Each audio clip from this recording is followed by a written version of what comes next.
The kids had never been to Africa before, and the first thing we saw were 2 ostriches. And I was delighted when one of them chased my young nephew around. So that was a very good introduction to Kenya. We saw some animals I wasn't expecting to see. Elephants, giraffes, zebra, cheetahs. Started marking their territory. Peed on trees. It's a once-in-a-lifetime experience to come to a place like this. There's nothing like this in the United States.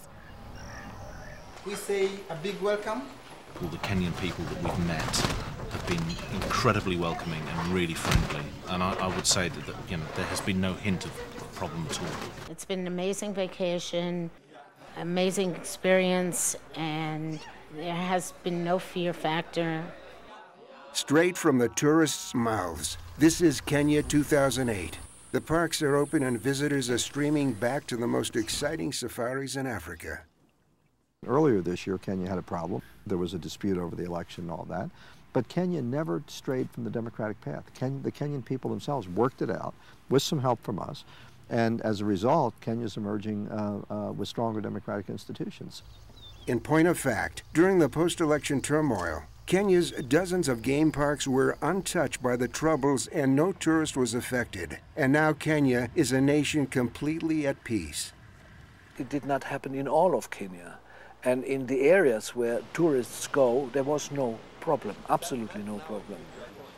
With a unique power-sharing coalition between President Mwai Kibaki and his rival candidate, Prime Minister Raila Odinga, calm was quickly restored. However, Kenya's tourism business was hit disproportionately hard. We were losing a lot in terms of business. Tourism was one of the most seriously affected sectors, so was agriculture, transport. What the media didn't report was how quickly things quietened down here, how isolated and localized these episodes of violence were. I mean, I was in town just after the unrest, literally a few days afterwards, and completely unaffected by it, you know, shopping, carrying on with my normal life, and everything was absolutely fine. I think, as they say, the media never lets the truth get in the way of a good story. This is a very hospitable environment for Americans. Kenyans want to see Americans come here. They're very excited about American tourism. The troubles were a big lesson for Kenya, that this sort of thing never happen again.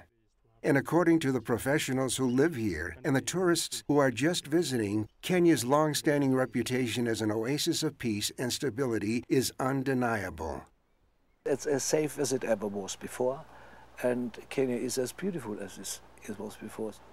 I must say, as a Kenyan, that we have now political stability, that the coalition, the grand coalition, is working. We are here with my young children, and yes, we're having an amazing time. Kenya has been opening its arms to thousands of tourists this year, showing them a new level of service and attention. Tourism has been the top foreign exchange earner for Kenya. So bringing tourism back to its previous levels is essential in maintaining a decent lifestyle for these hospitable people.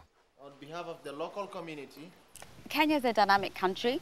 If climbing mountains is your thing, come to Kenya. If lying by the beach is your thing, come to Kenya.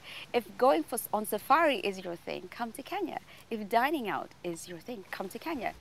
Kenya is once again the African nation to visit, just as it was named in December of 2007. Do it. Just do it. Come to Kenya. The wildlife is fantastic. The people are fantastic. Come to Kenya. All is safe, all is well, all is sorted out. Brilliant.